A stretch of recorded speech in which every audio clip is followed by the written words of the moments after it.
I just found a whole bunch of scissors. All right, so this is the silhouette composition, kind of going through the steps with everybody here.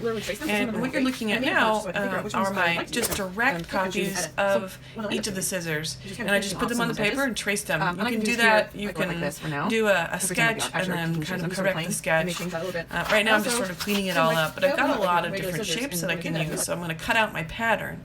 Now it's important to cut out the pattern because I can edit the pattern. I can also then figure out, as I'm doing here, what kind of composition I want to create.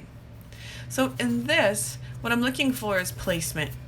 And we can do a lot by just creating a sense of unity with placement. And that sense of unity can give us a type of narrative that we're telling. So here I am lining them all up. They're all very linear, so like they're all kind of arranged in the same direction, and it wasn't as dynamic, so I created groupings, and I piled one on top of the other, and I like that.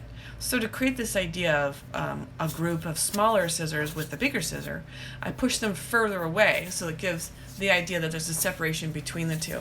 And now I'm just trying out different silhouette shapes to see which one will really look dynamic on my paper.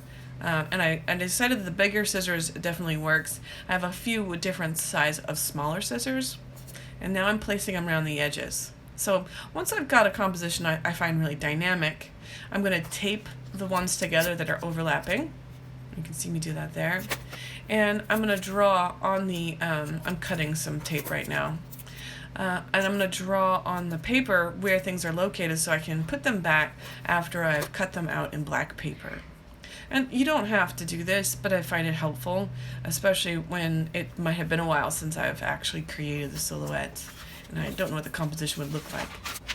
So then I trace them onto the paper, the black paper, and by taping them together, as I have here with the hole punch and the pinking shears, I'm going to get a better, more believable silhouette that isn't overlapped.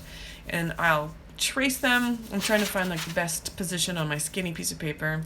I'll trace them and the holes, and then I'll cut out the holes so that it'll be one continuous silhouette.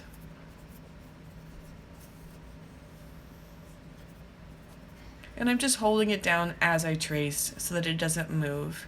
You're welcome to tape it down if you like as well. So there's a silhouette.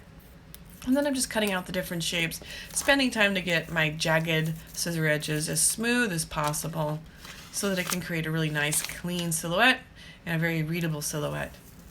So back to the main drawing paper, which is our good paper on 11 by 14.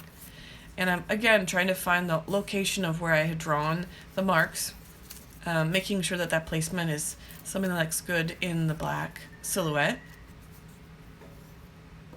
And you can see that I've got full pairs of scissors, and I'm going to put most of these off the edge. And I would encourage you to do that as well. And the reason for that is that if things are going out of our picture frame, they look like there's a bigger picture. It looks like there's more going on outside our picture plane.